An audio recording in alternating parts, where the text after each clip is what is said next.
Students, कल हमने पढ़ा था मैक्सवेल्स सेकंड इक्वेशन या फिर Maxwell second equation in ampere circuital law. आज हम पढ़ेंगे Maxwell's third equation. Maxwell's third equation या फिर आप इसको बोल सकते हो इलेक्ट्रोमैग्नेटिक इक्वेशन या फिर ट्रांसफॉर्मेशन इक्वेशन और Faraday's law of electromagnetic induction या फिर डिफरेंशियल इक्वेशन। ये इन किसी भी नामों से एग्जाम में आ सकती है। अब अपन देखते हैं मैक्सवेल्स थर्ड इक्वेशन होती क्या है। मैक्सवेल्स थर्ड इक्वेशन तो बात करें according to Faraday's law the total EMF is induced in the coil. The total EMF is induced in the coil if the flux linked. The total EMF is induced in the coil if the flux linked with the time. क्या बोलता है Faraday's law? The total EMF is induced in the coil if the flux linked with the time. और दूसरी definition में बोल सकते हैं EMF is induced in the coil if the flux linked is changed with time. क्या बोलता है Faraday का लॉ कि टोटल ईएमएफ जो इंड्यूस होता है कॉइल में, किसके साथ में ईएमएफ जो इंड्यूस होता है किससे चेंज होता है, जैसे जैसे फ्लक्स चेंज होता है टाइम के साथ वैसे वैसे ईएमएफ इंड्यूस होता है। या फिर ईएमएफ इंड्यूस होता है कॉइल में, वो कहाँ किसके साथ चेंज होता है? फ्लक्स के साथ चेंज होता है। बात करें इन 1832 और 33 Lenz put the negative sign in above expression.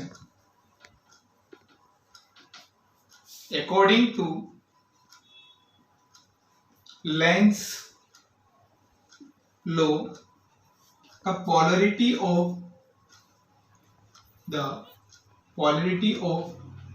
induced EMF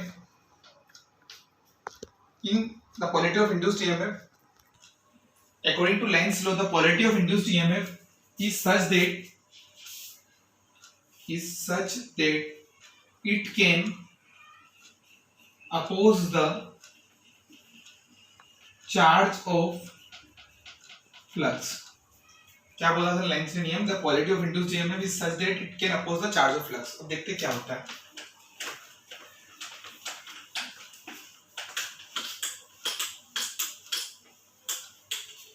ये हमारे पास कोई कॉइल है, ये हमने इन दोनों कॉइल को पास में रख दिया है।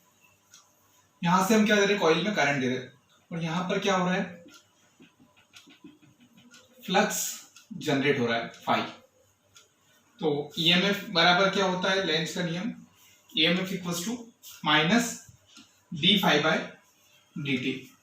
मतलब जैसे जैसे अपन कॉइल के अंदर फ्लक्स चेंज होगा वैसे वैसे क्या होगा? ईएमएफ इंड्यूस्ड होगा टाइम के साथ। जैसे जैसे फ्लक्स चेंज होगा वैसे वैसे ईएमएफ इंड्यूस होगा।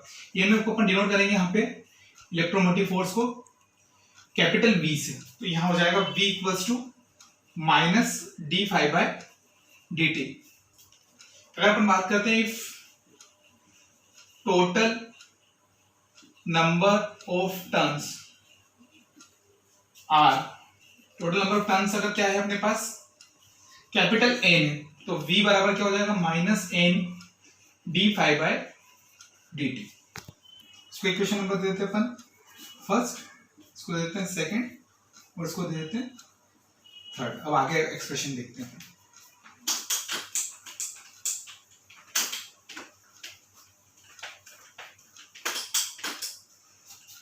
बट हम क्या जानते हैं, फ्लक्स डेंसिटी इक्वल्स टू होता है फ्लक्स अपॉन एरिया। यहां पर क्या हो जाएगा, फ्लक्स डेंसिटी को अपन लिखेंगे बीटा बराबर phi upon A, phi equals to B A, phi is it is B, A को लिखते हैं D S surface area, surface integral of D S. इसको इक्वेशन नंबर दे देंगे अपन 4th। अब we know that by electric potential, electric potential से हम क्या जानते हैं कि V बराबर होता है line integral of E dot dl। Electric potential में एक फॉर्मूला एक्सप्रेशन यूज होता है V बराबर line integral of E dot dl। अब हम क्या करेंगे, put the above value in equation number 2, we get. Equation second क्या थी हमारे पास, v equals to minus D phi by D T. v की वैल्यू है हमारे पास line integral of E dot dl minus D bye D T, और फाई बराबर है हमारे पास surface integral of d dot ds।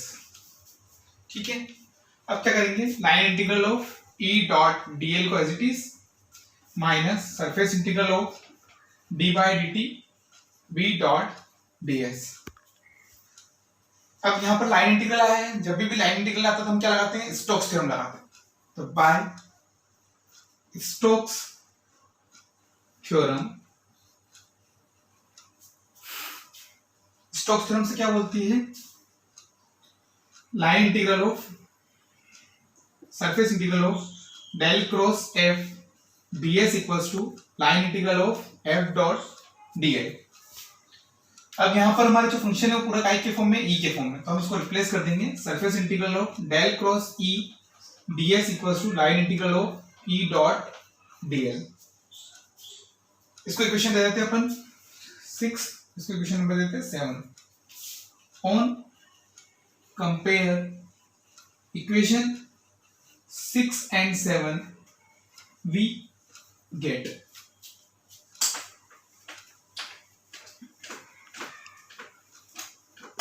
ठीक है। इक्वेशन 6 और 7 को कंपेयर करेंगे, क्या हो जाएगा, LHS बराबर है तो क्या हो जाएगा, RHS बराबर हो जाएगा। तो क्या आ जाएगा, surface integral of del cross E ds equals to minus surface integral of dv by dt ds। दोनों तरफ सरफेस इंटीग्रेशन है तो हम क्या कर देंगे, इसको डिफरेंशिएशन कर देंगे। तो differentiate over the surface, surface के रिस्पेक्ट में डिफरेंशिएट करेंगे, क्या हो जाएगा यहां पर, del cross E equals to minus dv by dt। ये क्या है आपका, मैक्सवेल्स थर्ड इक्वेशन। क्या बोलती है Maxwell's third equation, curl of electric field is equal to the time of rate of change in magnetic field. Curl of electric field is equal to time of rate of change of magnetic field. This is the expression of Maxwell's third equation. Thank you.